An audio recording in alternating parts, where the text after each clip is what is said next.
and welcome to Tea and Strumpets. I'm Kelsey, and welcome to part 3 of our Escondido Library Chats all about romance. Today, we'll be talking about getting started in romance with Allison, Ashley, and Yaffa Santos. This episode was recorded on May 9th, 2020, and today Zoe is chatting with 2 debut authors, as in their first book was published this year. How exciting! So just a reminder, these were done via Facebook live stream, so the audio quality and the editing is not quite what you're used to on our podcast, but these were live chats with really wonderful authors, so I know you're still going to enjoy it. And for those of you who haven't listened to these episodes yet and do not know, these were also recorded on video, which you can check out if you head on over to the Escondido Library YouTube, and that is linked in the show notes if you want to get directly there. We want to give a huge thank you to the Escondido Public Library and librarian Jessica Buck for inviting us to participate. Next week, for you, we will have another Julia Quinn's second epilogue. This time, we will be discussing The Viscount Who Loved Me. So we hope you enjoy this episode with Allison, Ashley, and Yaffa Santos talking all about getting started in romance.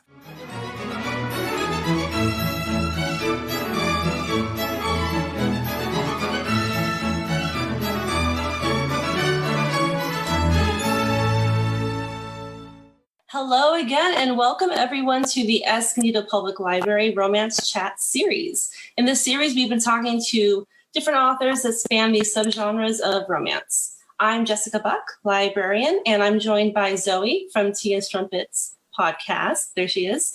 Zoe is part of our library romance book club, and her podcast is devoted to romance novels. This romance chat series began with the hope to bring together romance authors and readers, and I am so happy that you decided to join us today. During the chat, we will be monitoring the Facebook comments, so if you have any questions you want to ask the authors, just put those in the comments and we'll try to get to those. So before I introduce the authors, I'm going to let Zoe talk a little bit.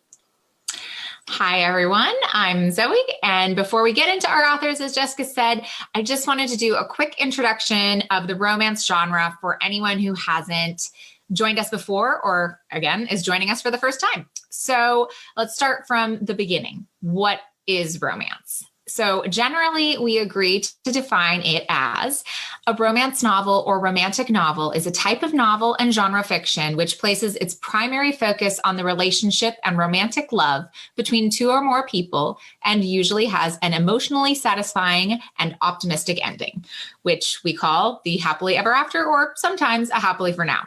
So today we're talking to 2 authors, as you can see, again, but these authors that we're speaking to today are just starting out their professional journeys as they are both publishing their debut romance novels this year.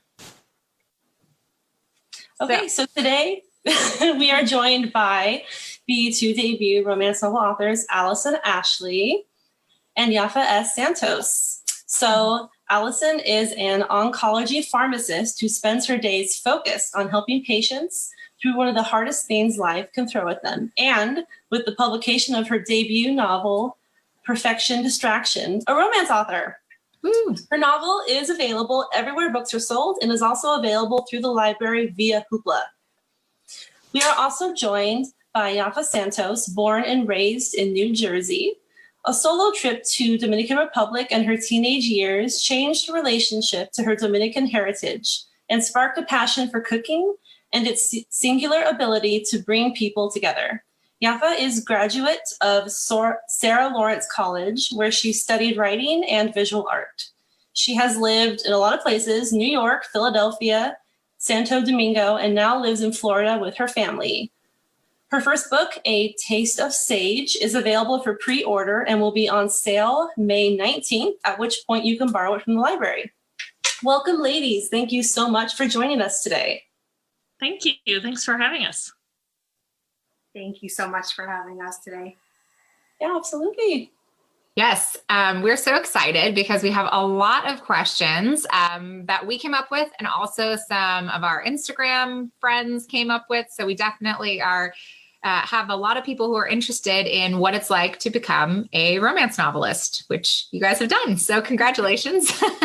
Pretty awesome. So we're going to start out with a question I like to ask kind of at any romance novelist, which is, when did you first start reading romance, and what inspired you to take the journey from reader to writer? And to make this a little less confusing, I'll throw it to one of you guys first, and then we'll go over to the other, just so we don't jump. So, Allison, you want to start us off with this one? Sure. So the first part of it, when I started reading romance, the first time I remember, I've always been an avid reader, but the first time I remember picking up romance was during my training as a pharmacist. I had a year of residency in a different state from my husband and my family. And so I was living by myself, and it was the first time I'd been given an e-reader.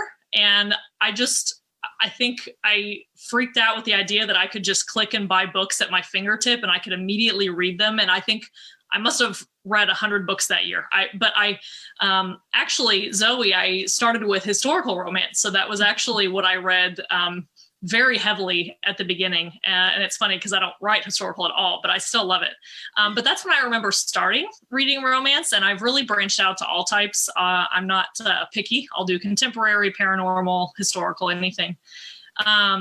And it wasn't until after I'd started my career and after having kids, actually, that I thought about kind of finding that creative side of myself again that I'd kind of lost being a mom.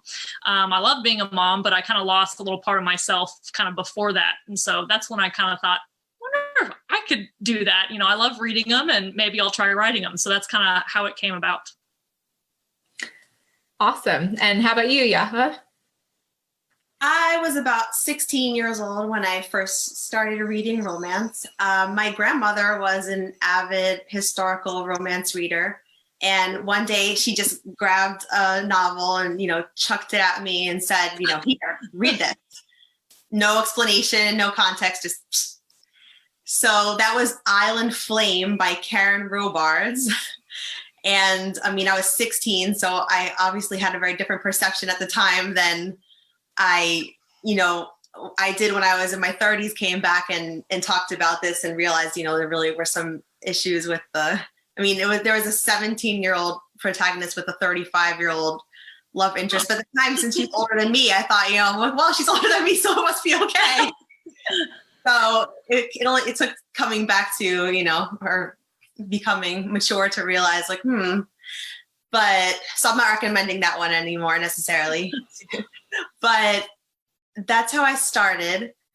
And what inspired me, I always loved writing. I always wrote. And I think just since it was the genre that I read in the most widely, eventually my fiction writing began to take on a romantic slant.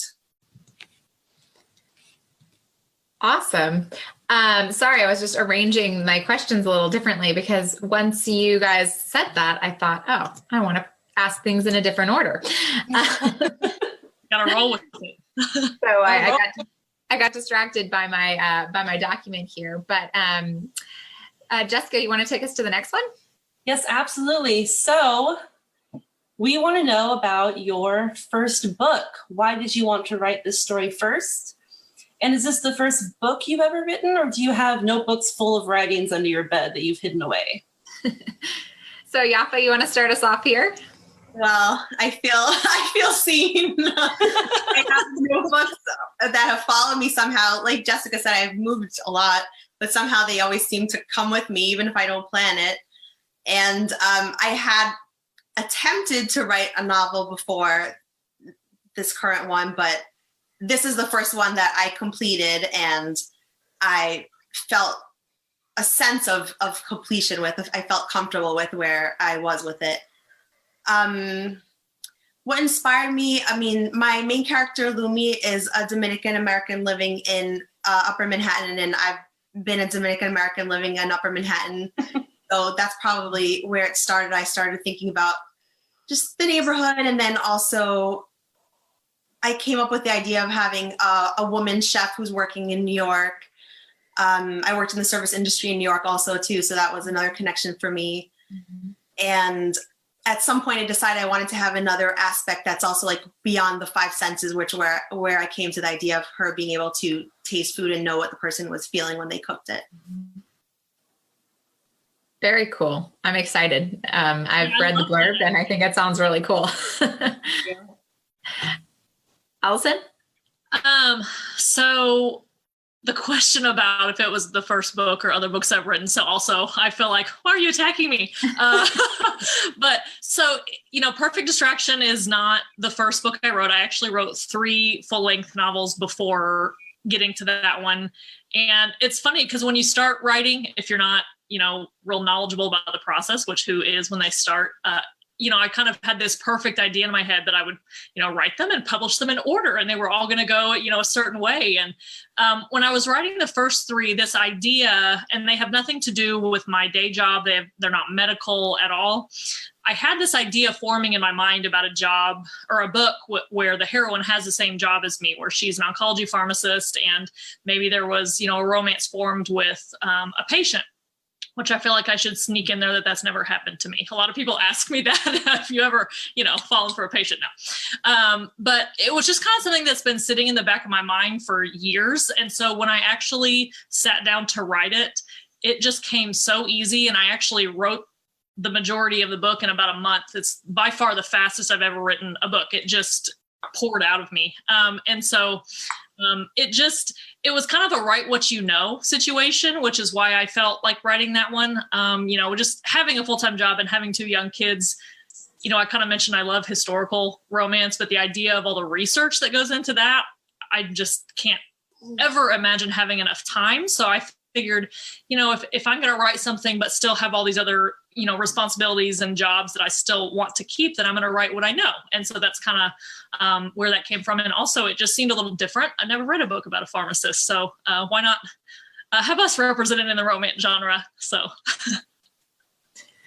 Fantastic. And I'm curious, and I'm sure that I'm not the only one, but I think for everyone, probably who attempts to write a book or who does write a book, it's a very different process. I know that lots of people tackle it differently, but for you, what was the most challenging aspect of writing your first book? Or I guess it's maybe not your first, but writing, how about this book? So this time, Allison first? Yeah, sure. I think, to be honest, my struggle with most of the books I've written has actually been very similar, especially being someone that likes romance. I totally get that conflict and tension is important to keep it moving, but I tend to err towards, I just want to write the happy, love areas and just with the flirting and the fun. And it is the hardest thing in every single book I write has been putting enough conflict and tension in there. I do not like being mean to my characters. And so my agent and my critique partners, they constantly are getting on me to say, you have to be mean. Like you have to have it be harder for them. Like that's what makes it all the sweeter when they do finally get together. I don't know if I'll ever overcome that struggle. So far that's been every book. So that's mine. Yaffa? I think that the challenge was finishing it. And also since I had written a prior novel, the anxiety that came up around, am I going to be able to finish it? Going back and forth. Because I made an outline at the beginning, but then I would go and scratch things out and add things. And as I went on, the characters kind of took on a life of their own. So some things I thought would be so easy made no sense anymore. And I had to just cross them out and start over.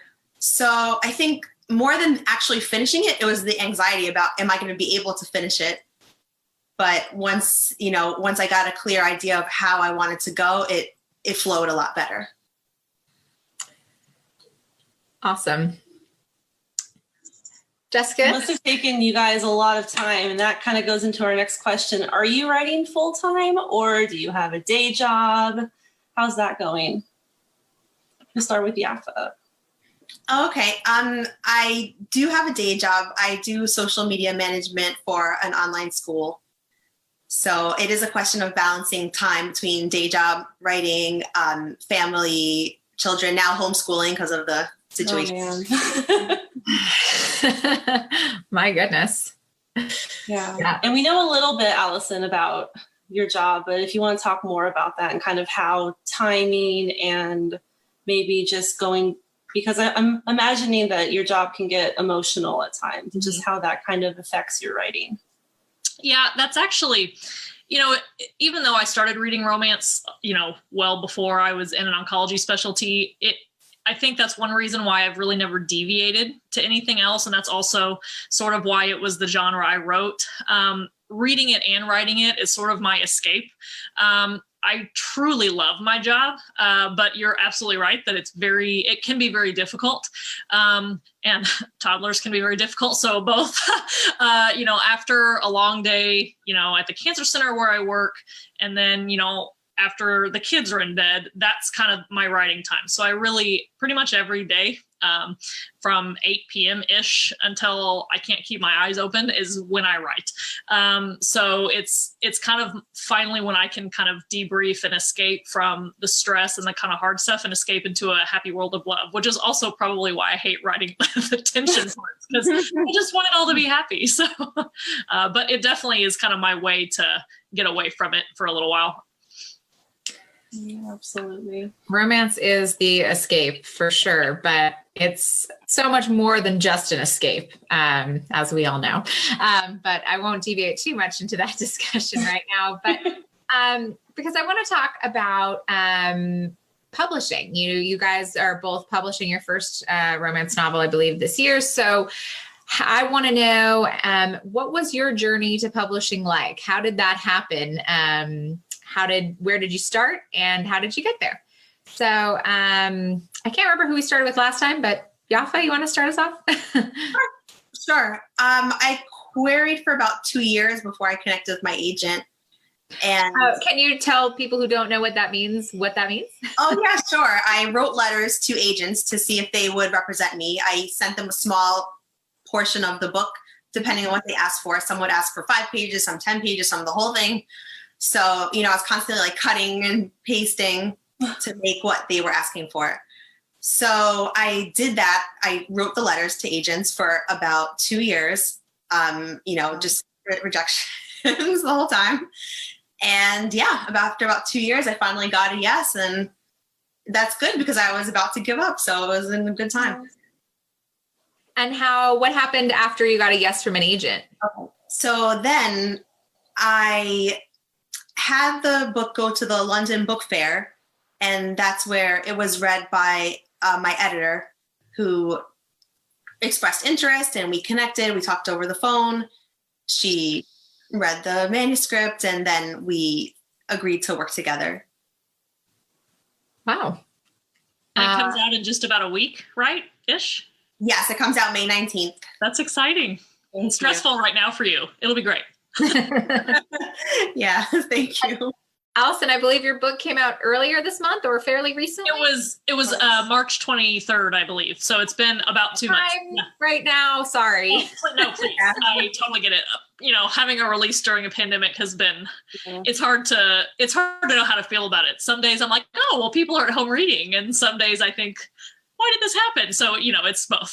Another author who I spoke to on our podcast recently said her husband called it the worst time to sell something since World War II, but which is sad. But I mean, it's funny too. But if anything, if you are to sell anything, I feel like books are one of the things to choose right now. I totally agree. I feel like people are voraciously reading right now. Yeah, I know I am.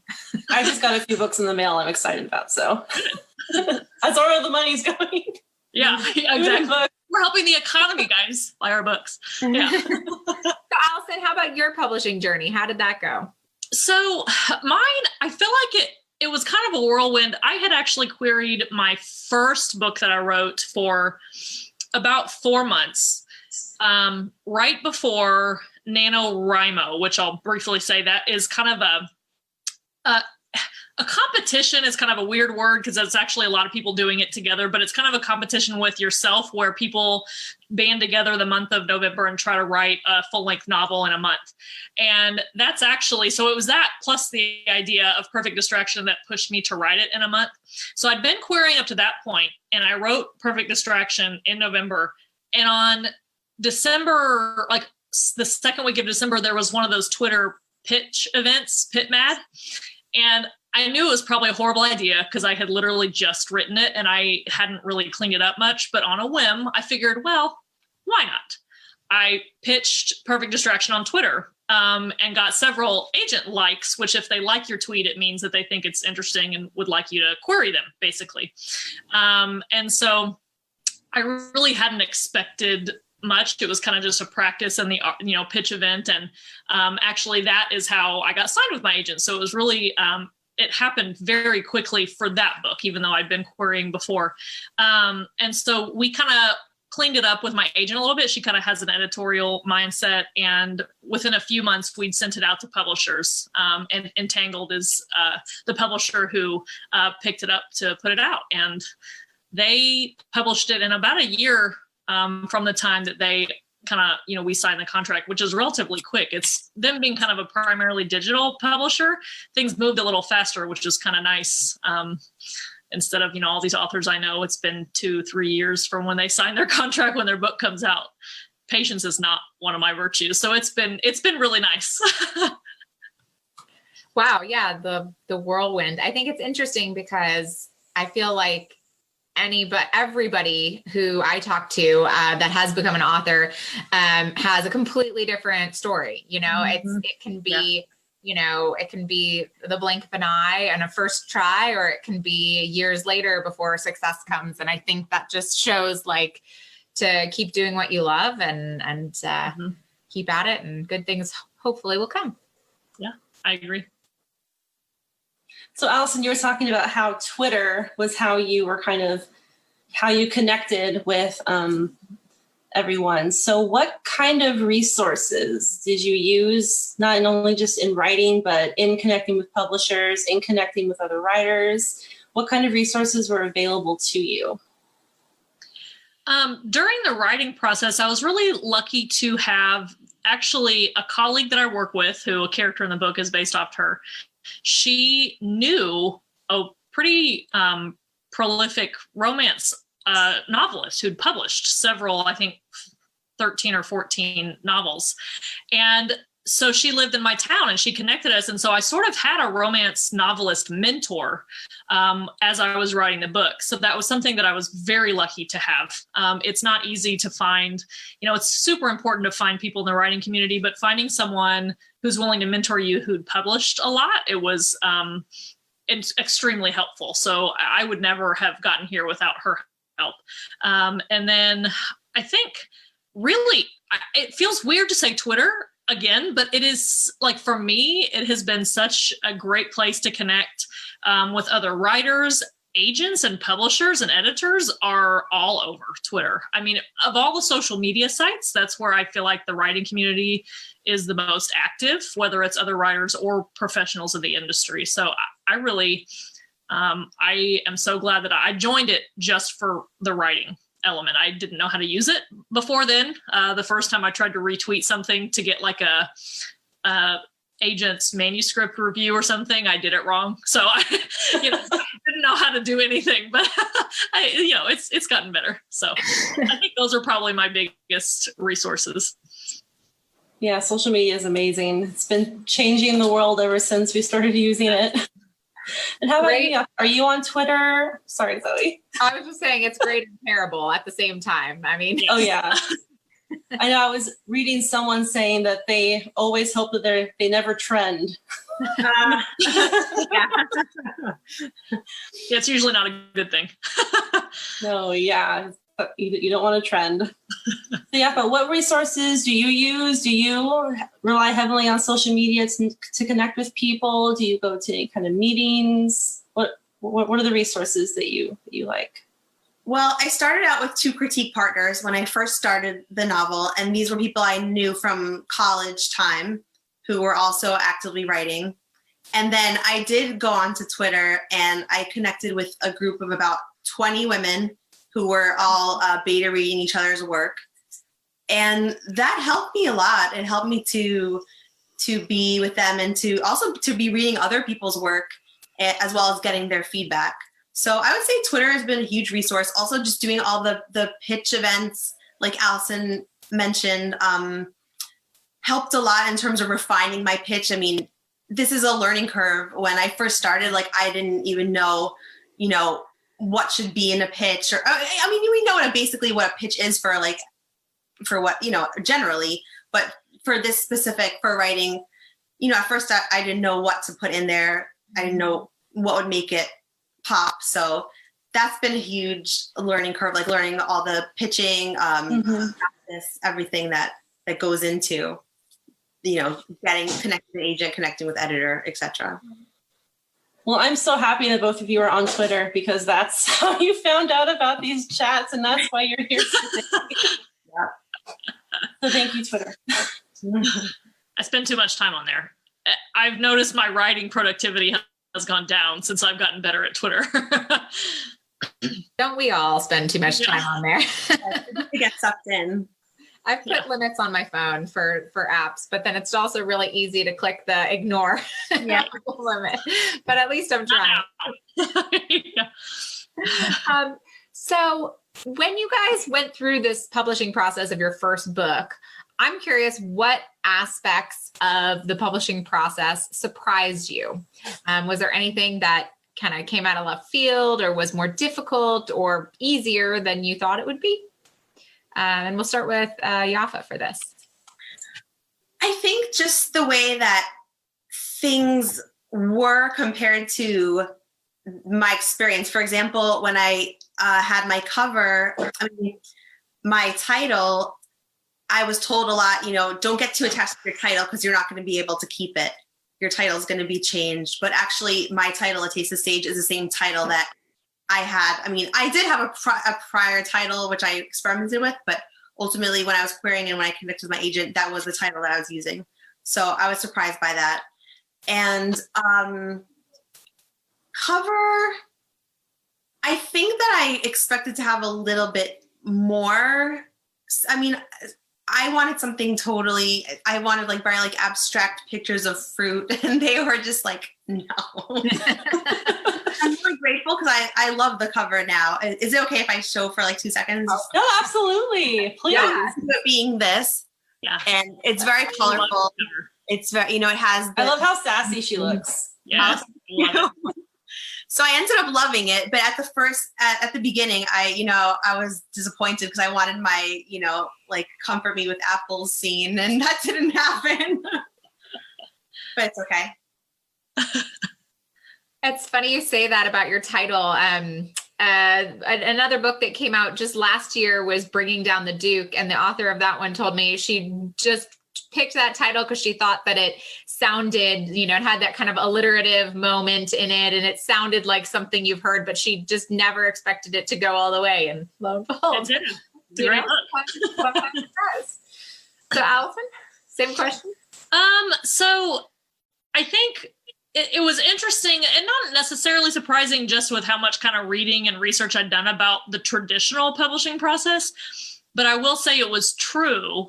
How, I don't want to say how little control an author has, because I do think traditional publishers, I think they know what they're doing. So I don't know what I'm doing. I barely knew what I was doing writing the book. So I think I certainly benefited from their knowledge and their experience, but there was a lot that was just, this is how we're doing it. You're okay with that, And so but I think it's all been for the better. My title, actually, my first title was 6 Cycles, because he gets it's cycles of chemo. And I had a friend who said, it sort of makes me think of menstrual cycles. And I was like, okay, maybe we should change it. So it got changed. It wasn't romancy enough. I love the new title. It's actually from a line in the book, which I think is fun. Whenever I'm reading a book and I kind of come across where the title came from, I'm always title drop. Yeah. And it's, as far as the cover, Entangled, it's really neat that they have this whole spreadsheet, or this whole thing that I can fill out about any ideas I did have. They did not use any of them. However, similar to Yaffa, which mine's back here, I would never have picked like kind of the chairs, like empty chairs, almost like a waiting room. But there's like a little EKG with a heart on the title, which it being a medical romance, I loved. So I would have never come up with any of that. So even though it was nothing like what I had in mind, I adore it. It is all, anything that has been, quote, out of my control, I've been very happy with the outcome. So that's probably why it is that way. I think you guys both scored fantastic covers. They're very visual and memorable. I mean, covers right now, it's funny because I feel like I also recently entered kind of the social world of romance and was surprised by all the bookstagrammers and, you know, all the people talking about it on Twitter and how kind of important the covers became. As someone who was primarily an e-reader reader, I almost always flipped past the covers and never noticed them and didn't see them in color because they were just ink. Mm-hmm. And now I'm just like, I have to collect more of them. And I want to have the physical copy because there's something really exciting about the covers. So yeah, there's definitely like the covers. We have the old adage of don't judge a book by its cover, but at the same time, like they're still really compelling. So yeah, I think the people that design and do the art is amazing. At my last romance book club meeting, we were talking about how much we love the Well Met cover, Jen DeLuca's book. And we had another book. We're like, that looks really similar. I wonder if it's the same person that designed it. And it was. So it's so funny how they kind of have a similar look, and you're just attracted to that cover. And both of your covers were just gorgeous. Thank you. Yeah. So I'm really curious. Like, you kind of have answered this question, but I want to a little bit more about what attracted you to write the story that you wrote. So let's start with Yaffa. Sure. Let's see. Well, like I said, I was coming off working on another novel, and the other one was sort of personal, where the characters were kind of closer to me. And I realized that I needed to have some more distance, where it could be a character where we have the same identity, but just something where it's dealing with a different environment, different issues. And there has to be that distance because that helps me creatively. So at the time, my sister was also in culinary school, and she'd been telling me all these stories about the chefs and the drama, the crying. And it was one of those things where I just thought, you know, this has to be a story. This is incredible. And I also, cooking is something that's very important to me. I do like to cook regularly, and that kind of fed into, you know, wanting to be interacting with food in the written word as well as cooking. So I started with the idea of having Lumi be a chef in her restaurant. One of the things that was really hard when I lived in New York was seeing the restaurants that were so creative and so well thought out and still didn't succeed. Mm. And, you know, no matter how many cups of tea you wanted to buy to keep them going, you couldn't do it yourself. So that was something that I wanted to have her go through and ultimately find her way back and reestablish her, you know, whatever that success would look like for her. So Julian's character was actually, who is the male main character, was actually a character from a short story that I was working on, where they were totally separate.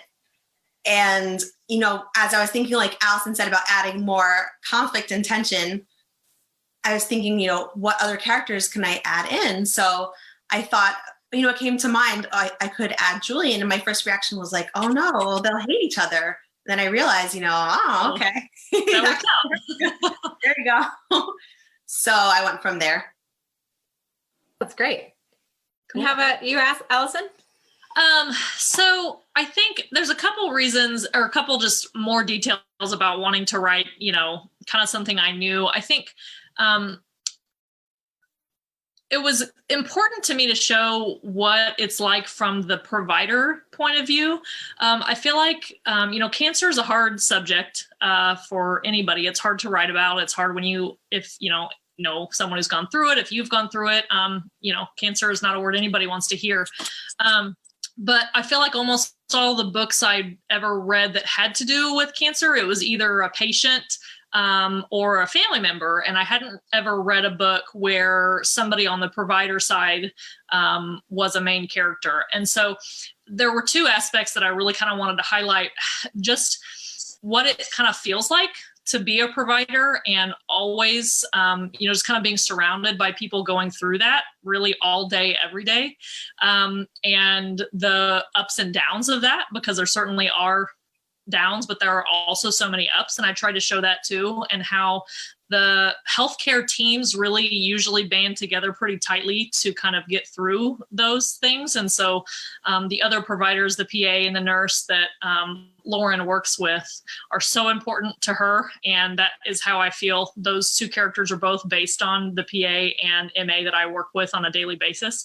I would actually at work say, whoa, what did you just say? That's going in the book, And so it's very real to how really I practice at my cancer center. And then surely this isn't a spoiler with the whole, romances do need to have a happily ever after. I also sort of wanted to write a happy cancer book, if that's not a weird way to say it. Cancer is not something that I in any way in the book mean to treat lightly. There are ups and downs in the book. But I also, as a provider, do see happy stories. Like, there are people that have good outcomes, and that does happen, and it's possible. And I kind of wanted to highlight that too. So that's great. That's really great. Because I mean, as a reader, my life has been pretty lucky in many ways. And so I don't have a lot of personal, connections with many of the books I read. But, as you do get older, you start to encounter some of the things that the characters have had. And, it is quite interesting to have gone through something that a character is going through, or not. And I think it's really interesting that, you're writing a happy cancer book, like you said, because I think people who have lived through that probably would like to see that. They don't always, they might not connect with something that has that kind of the difficulty of it, but they really might appreciate something that has the happiness, aspect. So very cool. Yeah, we always need a little bit of hope. Yeah. So this kind of works well into a Facebook question that we just got. Oh. Do you plan the storyline when you start, or do you start and see where it leads you? So whoever wants to answer first can go ahead, because it's... Go ahead, Yaffa. Sure, I'll go. I usually do an outline, but I end up revising it as I go along. As I get a better connection with the characters, I end up changing it and usually end up someplace totally different, but equally, or, ultimately more satisfying than the original. I am definitely a pantser, which, just for anybody who doesn't know kind of our definitions, we have plotters who, kind of line everything out. I know some people who have, okay, I need this many scenes and then a certain incident and then this many scenes of this. And that makes me want to cry. I'm a pantser, which is I fly by the seat of my pants. And there are people who mix. It sounds like Yaffa's maybe a plantster. Yeah. But I have a general idea. But I heard at RWA, one of the romance meetings, somebody describe the sensation of the way a pantser writes is walking into fog, and you're kind of like, okay, I'm gonna end up somewhere. And that really is how I feel when I write. I often tell people there's a part of Perfect Distraction of the book where, there's always kind of a place where the characters are separated. And in my head, they were going to be separated for 2 more chapters. And then I'm writing and all of a sudden they're making out. And I was like, whoa, guys, but it stayed. So they kind of deviate on their own. Yeah, I can't imagine. I feel I'm a person that likes order in my life, and I love lists and I love things like that. But I feel like if I was to sit down and write a book, I feel like I would probably be a pantser. Yeah. Oh yeah. It's so fun I sit down and I'll be writing for an hour, and then I'll come out and I'll be like, I did not see that coming. Like it's really kind of fun to think that there's that kind of inner muse in there somewhere that's kind of directing the steps that I don't really intentionally do. It's fun. Yeah. Very, very cool. Writing is such a cool creative process. Yeah. But the books that you guys have just written, and any other books you have written or played with, through your writings, do you feel like what you have written is different than the books you started reading or grew up reading?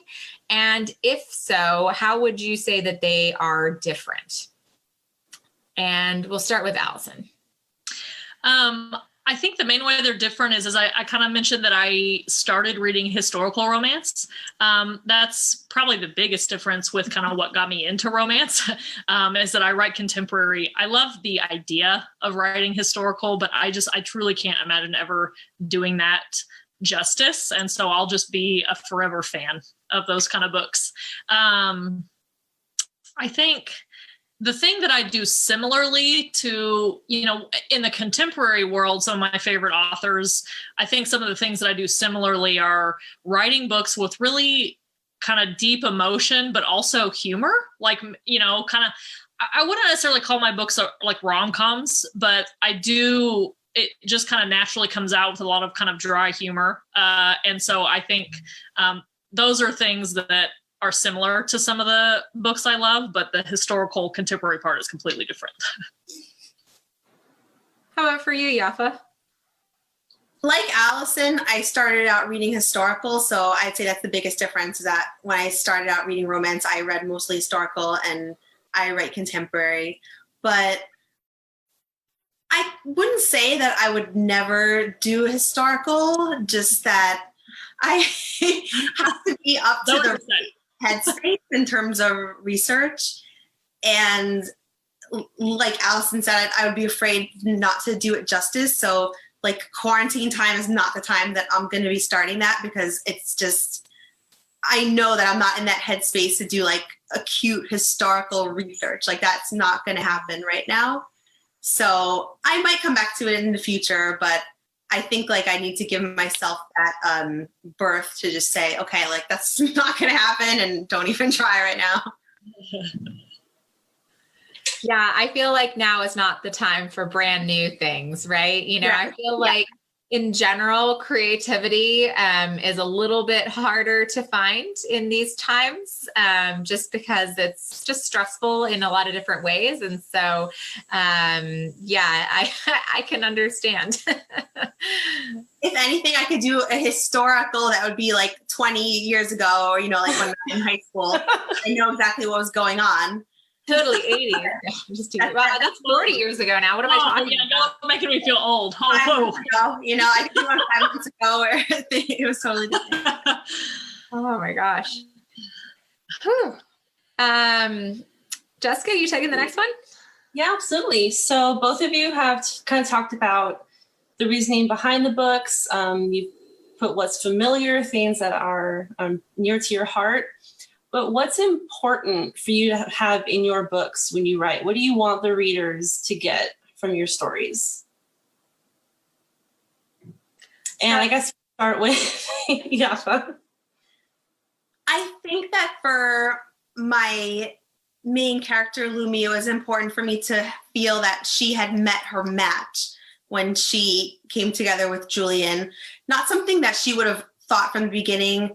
And then also that was necessary for it to be unexpected.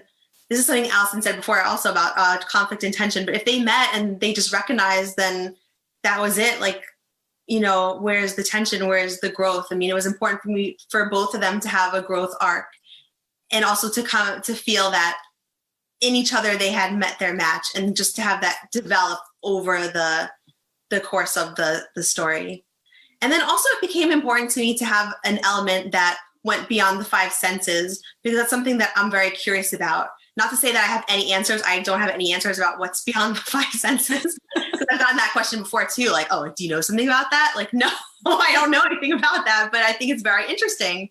So that's important to me too, to have, or at least in this project it was. I don't know if in a future project I would continue that, because I also wouldn't, it would have to be organic. I wouldn't have to, it wouldn't be like, oh, well, now this one's going to be like, the opposite, which I've toyed with, but ultimately said like, No.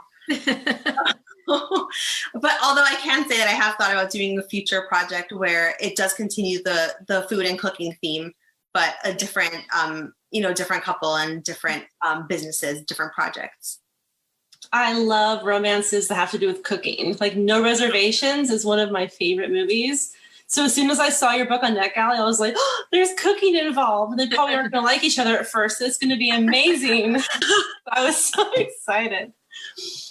Okay, and Allison, how about you? So for Perfect Distraction, I think the thing that was important to me, maybe for the reader to take away, is that love can come up in totally unexpected places. I actually did a blog post, and now I don't recall where it is on the internet, which blog it's on. I'm sorry. Somewhere. It was, somewhere out there in the void. But it was what, sorry, I lost my train of thought when I kind of got on the internet, but what did I want people to kind of take away from it? And I kind of started talking about how I love stories about how couples have met when they didn't see it coming. They're just like, this person just came out of nowhere. And I was not looking in any way, shape, or form for love right now. And so I think even in an oncologist's office where nobody rolls into the oncologist's office expecting to meet the love of their life, but it's just the idea that it can happen anywhere, and it can happen when you're least expecting it. And I think in this book, and really in almost every book that I've ever written or kind of thought about, the women have pretty strong career lines. That's just something that has just been a big part of my life, is pursuing a career and doing a lot of things, which raising children is absolutely career. So I'm never going to say that someone who's not outside the home, that's just been something that I've kind of, without even intending to, written into every woman, the kind of heroine in my books, is that they have kind of career aspirations. And sometimes the guys get in the way of that, and they're not really sure how to think about that, because like, hey, I have a plan for my life. I have a plan for my career. And then you came in and you're kind of messing it up a little bit. So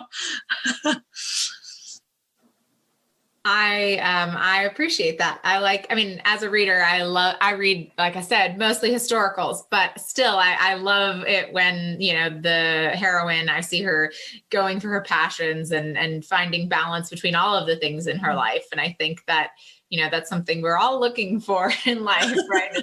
to find that balance. And so I love to read about it. So what advice would you guys give to an aspiring author? What advice do you either think is really important to give, or do you wish that you had before you got kind of rolling on your journey? So let's start with Allison. I think probably the two things that for me were the most important to learn as I went, and that it's really hard to learn without just going through it yourself, because I can say it all day long and people probably said it to me, is that just the really kind of like Yaffa almost said that she almost gave up at the querying, is just the advice of don't give up, and also just know that at the beginning, like, it's going to take some work and some craft honing. Like I went into writing my first novel thinking, like I said, well, this one, I'll publish this one first. And I don't think that one will ever see the light of day. It may not. And just your expectations need to adjust as you go, and that's okay. Looking back, there's so many things that I expected or thought that are not what happened. But I'm so thrilled with the end product that I have right now in Perfect Distraction. And so all those things really led to this. And so just any bump in the road, don't take that as I should stop. Take that as okay, I just need to pivot a little bit and maybe rearrange. And then the other thing is just really finding your people, finding, like I have and Yaffa has on Twitter, or somewhere else in a local writing group, just finding other authors and writers, because there really are so many unique things about writing that are hard to muddle through. And having people that understand that. My husband certainly doesn't understand my writing. My mom doesn't understand my writing. They support me, but it's not the same as somebody who's doing it with you. So those are my two things. Great advice. How about you, Yaffa? Definitely don't give up. And then I would also say, don't tell yourself that you're done. Always be open to not being done, because I think there were so many different stages in the process. I finished the first draft. Oh, I'm done. Then the second draft, then the third, then the 25th. Then, you send it to your agent. They're like, here's all these edits to do. Then you send to editor. You're going to go through it so many times. So I feel like if you don't even get that idea in your head that you're done, not that you have resistance, but I feel that when you come back, like, I probably had a few minutes. I was like, man, I thought I was done. And but you're never done. When they tell you we sent it off to print final, and then even then you could have a revision, you could see like tomato is spelled wrong and you're going to send it back. And like the next round is going to be with tomatoes spelled right. Like you're never done. I think it's good to have that mindset, and then you'll be that much more welcoming of the changes and edits that need to happen for you to get your final product. Also stellar advice. I mean, definitely. And I think it shows that, you guys had these moments, and I think aspiring authors will appreciate hearing that from you guys for sure. Can I just add really quickly? Please. That even when you think you're done and then when it's finally up to print, you read it over and you think, oh, I should have done this. I should have done that. Yeah. Yep. So now, as we're kind of closing up, we have some general questions here. And the first one that I always am curious, I know this is a hard question, but do you guys have a favorite romance novel? We'll start with Yaffa. Favorite romance novel? It is hard because there's so many excellent ones. The answer of no, I don't have a favorite is also a perfectly valid answer. But, Yeah, no, I don't have a favorite. I mean, it changes. It depends what day you ask me. It depends what week you ask me. Very recently, I could say I read The Beast of Beswick by Amelie Howard, and I loved it. Just loved it. Like that was my most recent favorite. I have not yet read that one, and it's in my list, and I am looking forward to it. So. I devoured it. Sounds like I should add it to mine. I've been slogging through a required reading book for our podcast that I'm not in love with. So I definitely need to treat myself to something extra fun after that. So how about you, Allison? So I have two. So I'm sorry. I have two. We'll allow it. Colleen Hoover's Ugly Love. I have read that book over and over. Colleen Hoover is who I aspire to be. And in my own way. I know every author is different. And then jumping to kind of historical, The Bronze Horseman by Paulina Simons, or Simons. I'm not sure how she pronounced her last name, but those two I've read over and over and just adore both of them. Awesome. So hopefully those watching and listening now have some extra recommendations after they read your guys' books, of course. Okay, so before our little closing questions, I want to know, what is your favorite library memory? So either of you can start, whoever can think of one first. I thought about this because, thinking about, kind of library hosting the podcast, I was kind of, or the Facebook Live, I was kind of trying to think about, I didn't go to the library a lot as a kid. It wasn't something that we did kind of as our activity, but there was a family I babysat when I was, maybe 17. And it was something their family did routinely. And so their mom encouraged me to take the kids to the library, almost every day that I kind of would take them to the pool or wherever. And that's actually the first place that I really experienced how just cool and engaging libraries could be, just with so many different planned activities and readings and things just to get people engaged. And I remember also her mom would say, let them check out whatever they want. And if they ever want to take you to a bookstore, they can buy whatever they want at a bookstore always, and I will pay you back no matter what. Like, their mom was so into reading and books no matter what. She just said, you can't go buy them toys, but if they want books, never say no. And I loved it. I'll always remember that. That's wonderful. I will say that when I was a child, I didn't go to the library. It wasn't until high school, and it wasn't until college that I ever wanted to work in a library. So I understand not growing up with it. Yaffa, do you have a memory? Yes. When I was in college, I lived off campus, and the library was sort of my second home. I went there for everything. It was open 24 hours a day. So I have to write papers late. I would go there till 2:00 in the morning, write papers. They had these bean bags that you could sleep on. So, I mean, I feel uncomfortable saying I slept at the library, but I did. I would take a nap when I couldn't go home between classes. I would sleep there, and then also, of course, check out new books and go to. They always had events going on, so sometimes I would just come to get a book and then meet an author who was there and start talking to them and hear their talk. So they had art also. Sometimes they had some installation. So it was just an awesome place to get involved with books and authors and art, and then occasionally take a nap too.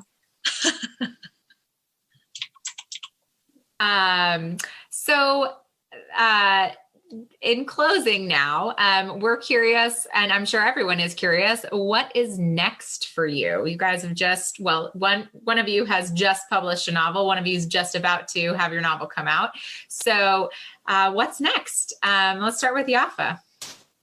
Well, I would like to work on another story that continues the theme of food and cooking. I think I might do baking because I love baking, and people always ask, are you a cook or a baker? Like, I don't know. I do both. I mean, cooking, I do more regularly because we can't eat baked goods every day. I mean, we could theoretically, but but I cook every day. I don't bake every day, but I love it. And I have a lot of recipes.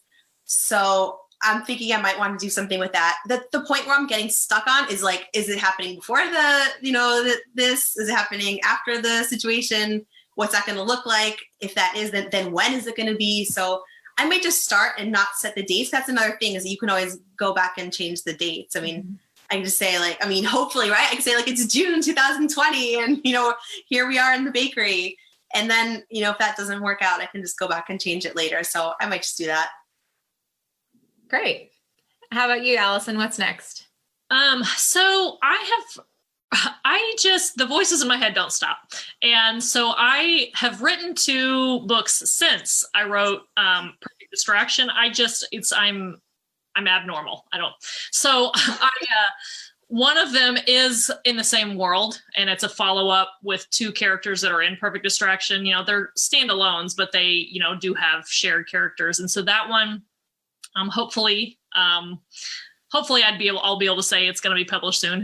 That kind of stuff. It's not always up to me, but I would love to put that one out in the world. And then the other one is an enemies to lovers book with a drug rep and a healthcare provider, a PA. So that one is one that I'm looking at with my agent right now. So she's kind of reviewing her thoughts on it. So I've still kind of kept in the healthcare setting for now. Not that I think I'll always stay that way, but so far I've kind of, again, write what you know, and healthcare is what I know. So sounds great and exciting for both of you. So so now, where can readers find you, and where and when can they get your book? We'll start with Allison. Perfect Distraction is on any digital platform. So, Nook, Kobo, Kindle, all that kind of thing, Google Play, iBooks. And then it is paperback on Amazon. And then I am very active with my writing kind of accounts on Twitter and Instagram. And then I do have a Facebook page. I don't use that one as much. And a website, author AllisonAshley.com, but Allison Author, trying to remember all my name, my tag, but Allison Author, I believe, is my Twitter, and then author Allison Ashley is my Instagram. But I am very active on all of those social media sites. Great. Yaffa? Yes, I'm on Instagram as Yaffa Santos Author. It's yaffasantos.author. And then I'm on Twitter. Well, if you go to my Instagram, you'll find it more complicated. I don't want to confuse everybody, but I'm on Instagram and Twitter. I'm most active on Instagram, and I have the pre-order links for Taste of Stage in my Instagram profile and Twitter profile.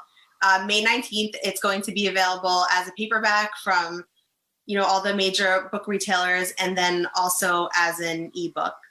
So for whoever wants to check that out, you can go to my Instagram, and there's the pre-order link right there in the bio. Brilliant.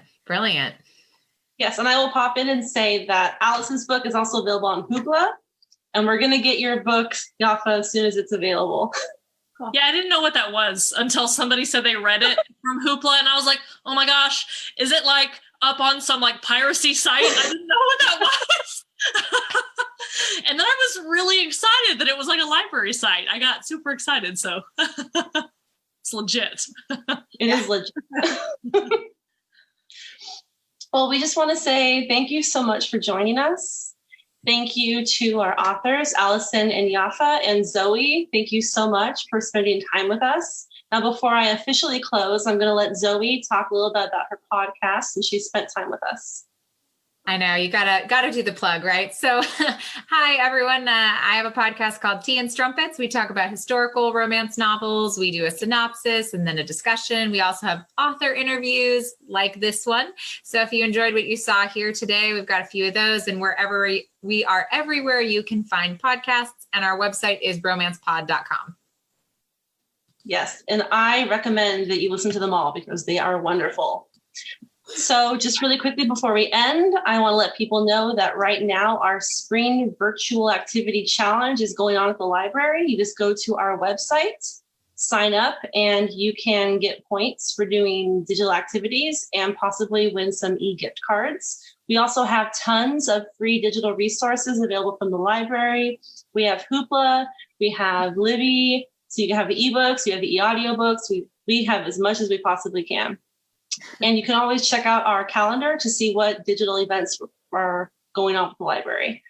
And we hope to see you next week on May 16th with authors Zoe Forward and Mariah, I think it's Onkman. And then we'll find out for sure next confirm week. with her that it's on this video. So that's all I got. Thank you again. Thank We you. hope to see you next time.